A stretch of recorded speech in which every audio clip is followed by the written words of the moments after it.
In the last 7 days, I made $22,732 helping local businesses with utilizing AI and thereby giving them more booked appointments on their calendar. And in this video, I'm going to break down exactly how I did this, so you can just copy me. So let me just refresh the page here so you can see that this is actually real. The reason why I'm not sharing the whole thing is just I don't want you guys to see my clients' data, which I hope it's okay. But yeah, you can see it's true here. My best month so far has been 75K. This month, I'm hoping to crack around 80 to 85. And then obviously I'm pushing for 100K. That's the goal. So yeah, let's just dive right into actually like how this is possible. So first thing is like the acquisition. That's obviously the most important thing you need to kind of like nail down, because what is a business without clients? So this is how you are acquiring clients to your agency, and there are basically kind of two or three ways you can go. You can basically do like organic, you can do cold outbound, or you can do paid ads. And I would recommend, if you're like broke, you don't have much money, which is totally fair, I would recommend doing cold outbound to basically like get a proof of concept on your sales process, what resonates with the market, because then you can basically like trial and error, and then once you have a bit of cash, you can start investing into ads, because you need to get into paid ads as soon as you can, because that is what can generate you 10 to 20 clients every single month, and it brings that consistency and scalability into the business.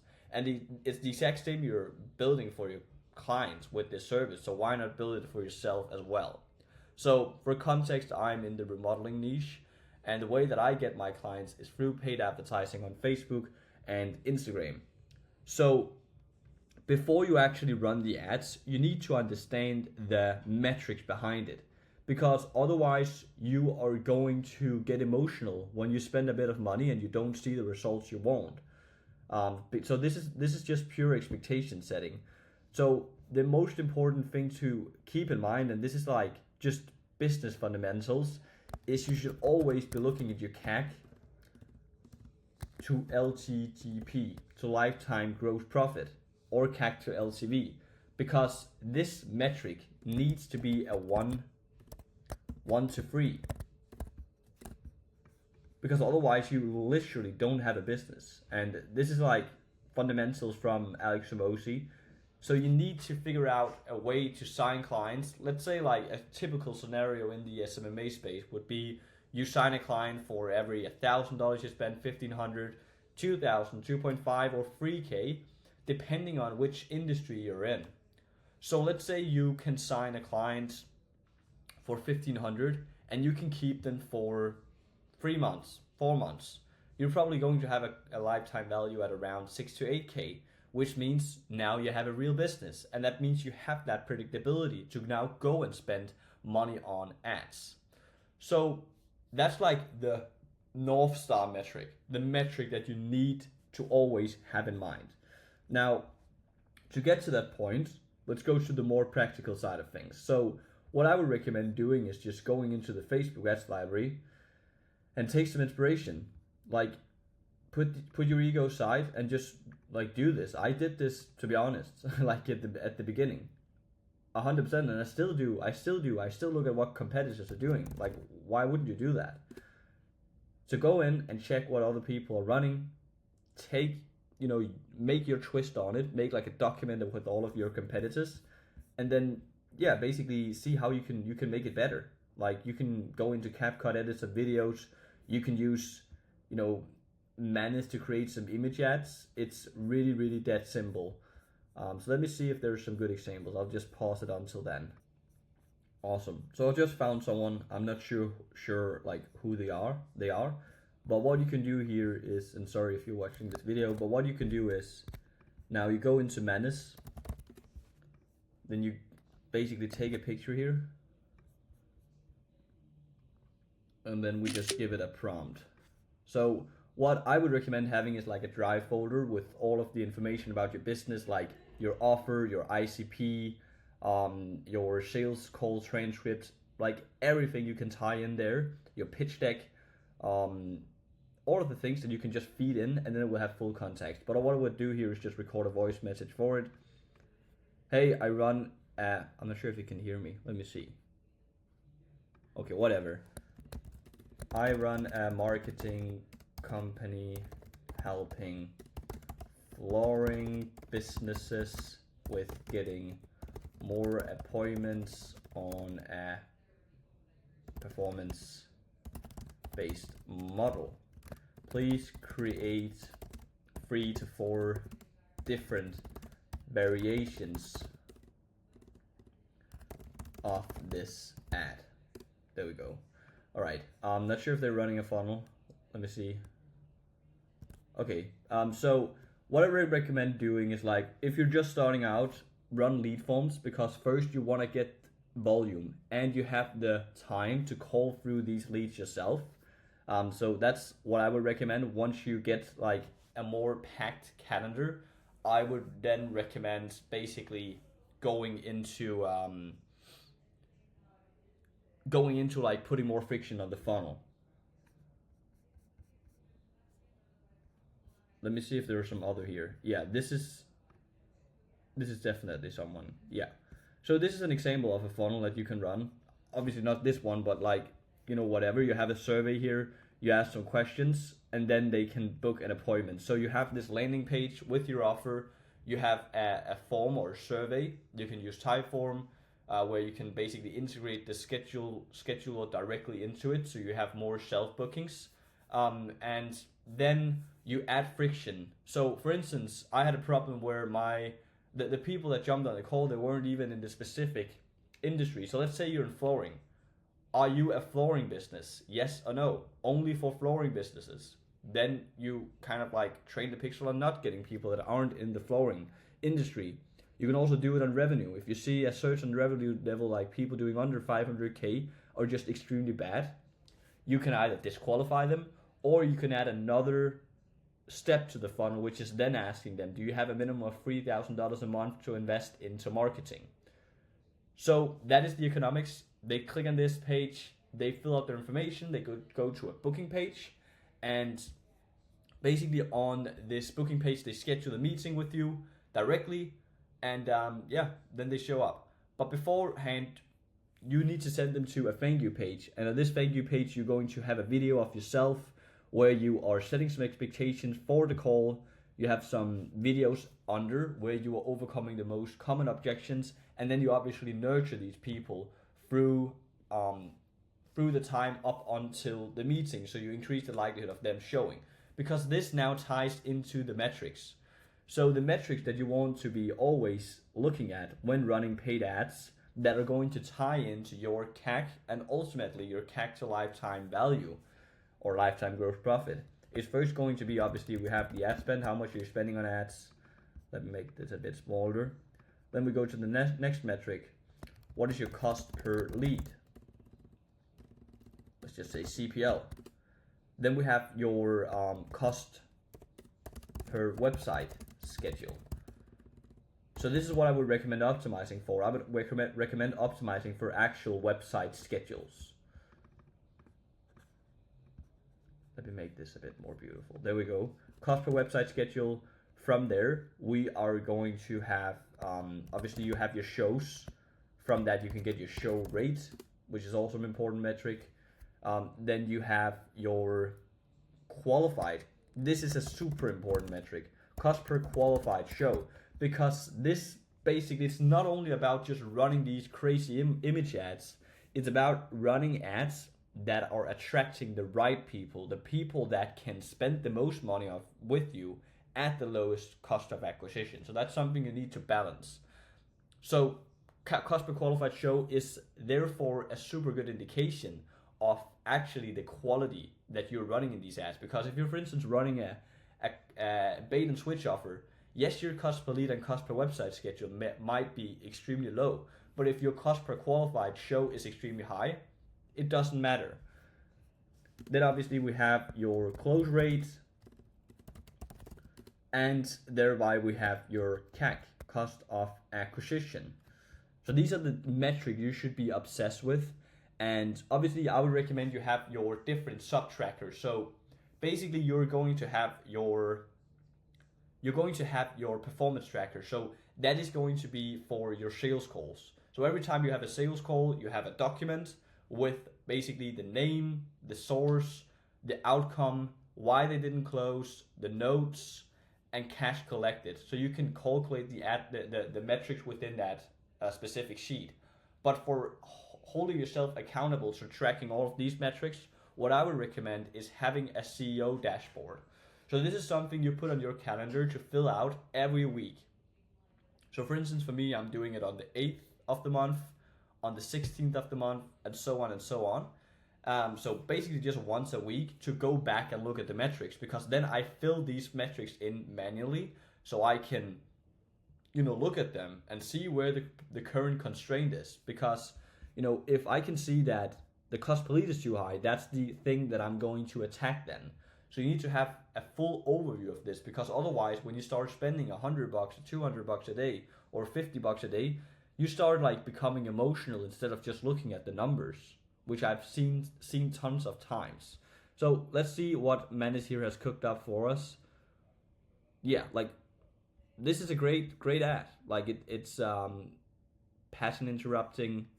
It's stating the offer. It's a decent ad to like just get things going. Obviously, it's a bit too much copy pasted in my opinion. So I would probably just tell it, hey, with all respect, this is a bit too much copy pasted from my competitor. Phil, please make something that is more unique.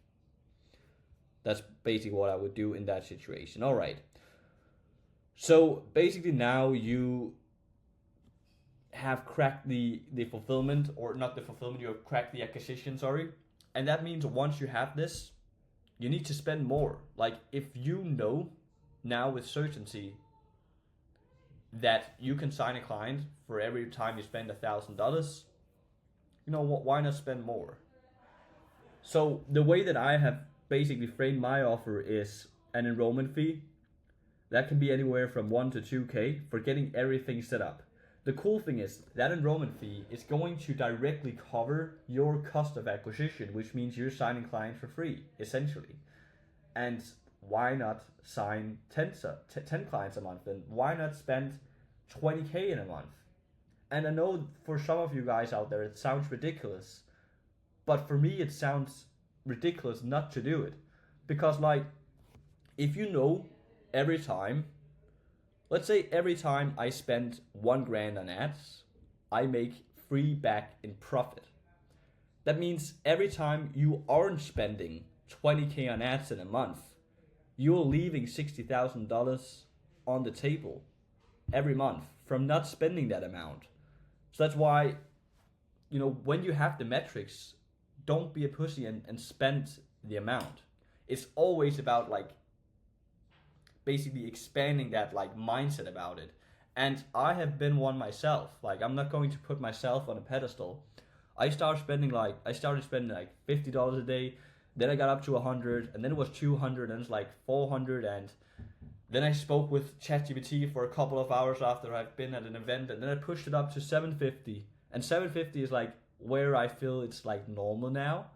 So yeah, now I gotta stop being a pussy and push it up to $1,000. So that's something that you always have to keep in mind. But obviously, if you're first starting out with paid ads, it's first about cracking the code. So now you start getting clients in, and obviously you need to fulfill on them. So how do you do that nowadays? Again, it's super simple. Put the ego aside, just look at what everyone else is doing in the market, and then you can make iterations from there. Because the thing is also like the more clients you have, the more ad spend you have, and the more data you will have on exactly what's working. So basically, you have the onboarding meeting. Like, it's super simple. You basically set the communication platform up with them. You are going to get your access to their Facebook page, their ads manager, and then you also connect their Google Calendar to Go High Level. So you can schedule appointments directly onto their calendar. And from here, a couple of days goes, you build out the system. Make sure this is fast, especially if you're on a performance-based model. and then you launch their ads. So on the launch meeting, you set the expectations, and that is something that is going to massively impact your LTV, because you've probably oversold them on that sales call, and now you gotta, get them back to reality of what's possible. And also because it's within their best interest. Like, they should see the program at least through the lens of 60 to 90 days. Other than, obviously, if you're a complete retard at your service and you're bringing them nothing for like the first 30, 45 days, that would also be ridiculous. But like, just give them like a graph of like what to expect during the next 90 days. And also here frame that it's going to be within the next 90 days, because this is a system and it takes time. And the more time it gets, the better the algorithm is going to be at bringing you the results that you want to grow your business. So that was just the expectation setting part. Obviously, there's a lot more going into that, but now you start basically running the ads. So first thing, like, again, let's say it's flooring in this example. Just go in, search flooring, and then you can use AI to do the rest of the work. So what I would recommend always doing is basically run 8 to 12 ads within an ad set, optimizing for leads. Within like the blue collar industry, I would recommend running lead forms. That's what I've seen the best results with. And then you need to figure out like if you are going to have someone on the phone, actual humans dialing, or if you would utilize AI. If you are just starting out and you need someone to like call the leads for you, I would recommend doing it yourself until you then start, like, let's say you charge $250 per appointment. Then you're like, okay, let me just dial in this process, let me learn the nitty gritty of it. Because it's like, if you've signed 5 clients that are paying you $250 per appointment, and if you hire someone offshore that is performance based, they literally need to schedule you 6 appointments in a month for you to basically just make their salary back. So it's a no-brainer, because at the end of the month, if they haven't even delivered your 6 appointments, like, what have they been doing? So it's like there's essentially no risk, because you get paid when you schedule the qualified appointments, and they get paid at the end of the month. So that's how I would do that, but also keep in mind AI is pretty close to being there with AI agents. So that's also something that you can utilize. But let's see here what's going on in the flooring market, for instance. It's pretty. Let me just pause it until I find something. All right, I just found something. I'll definitely test videos as well, and I'll do some more like diving into this. But let's just take this as an example. So what you can do is you obviously can go in here, take a screenshot of this. Let's start a new task. Put this one in, and then let's just search for flooring. Let's just say it's in Colorado Springs or whatever. Yeah, let's just use this for an example, because then you can make it branded. I am running a marketing campaign on Facebook and Instagram for this flooring business. Please help me generate a full campaign setup with images I can use to attract clients for their business, and help generate the ad copies and scan through the roofing market for the most proven offers in the industry. That's literally like something you could do when you're just starting. Obviously you can do it yourself, you can go through the market and then check through, but like, yeah, this is an easy way to get some data. Yeah, whatever, just do it.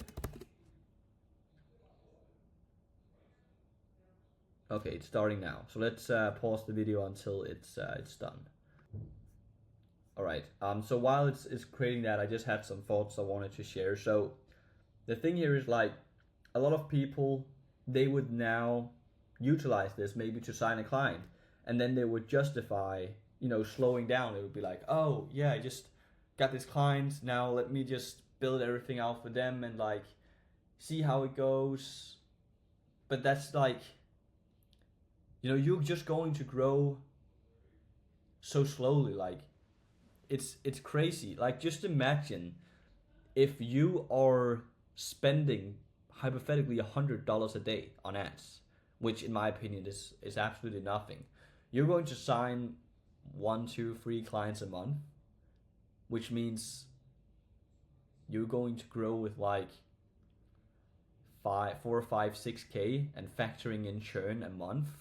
Like you could do it so much faster, and you just need to kill your limiting beliefs, because it's like you're in this mental box, and this is like everyone is in their mental box when running a business. They're like capped at a certain level. So the people that are under 10K a month, for instance, they're like taking actions in line with the identity that people under 10K would have. Like they see 10K as this like crazy thing, which honestly it's like, I've been there, but I don't think it's significant at all. I will find it absolutely disgusting, like disgusting. And that's not to be disrespectful, but it's like you just get like you always like hit new like mental levels, and you need to act with more speed and basically like question your own limiting beliefs. So don't just like, if you, let's say you spent 1,500 to sign a client and you get a 1,500 enrollment. Now you have gained a client for free, and every appointment you're going to get them, which you can charge $250 for or $150, whatever industry you're in. Ask ChatGPT if you aren't sure what you should charge. And now everything is pure profit. Why wouldn't you take that gamble 10 times a month, 20 times a month, and spend a lot of money on ads once you can see it works? So that was just some thoughts there. There's probably so much more going into it, but yeah, let's see what this one comes up with. I'll just pause the video. All right, so now it's done. Obviously I don't have any insights into the flooring market, but this is basically like mates based on their brand colors, which is pretty cool. Some different like designs here for flooring. See the difference before and after. They can call their number. Yeah, so it looks pretty good, and you can also just basically take the text here and utilize it as an ad copy. I think it should have been built in here, but whatever, it can generate you anything. And if you're like, oh, what question should I ask in the lead form? Ask the menace, like, which question should you ask? So yeah, something that I also just wanted to touch on briefly. Don't want to yap too much, but something that I'm seeing like, and that's something that was a problem for me as well. I think it's like when you're just like starting out, or when you're like not at the highest level yet, you are focusing on stuff that aren't really moving the needle. And I think it's something Sam Ovens has spoken about like a lot in the past, which is you're coming up with things that are avoiding the importance. And if you like don't have any clients, you shouldn't be sitting obsessing about how to fulfill on clients. That's stupid. Because like what I've learned in business is basically like every problem is just an opportunity screaming at you. So when you sign that client and the fulfillment starts screaming at you, then figure it out. But first thing now, you need to sign clients, and then once you have that client, you can figure it out. It's not the other way around. Don't sit building fancy automations on the back end when you don't have any clients. It doesn't make any sense. All right, I hope this was valuable. Subscribe, like, Leave a comment if there's any other things or topics you would like me to touch on. Speak soon.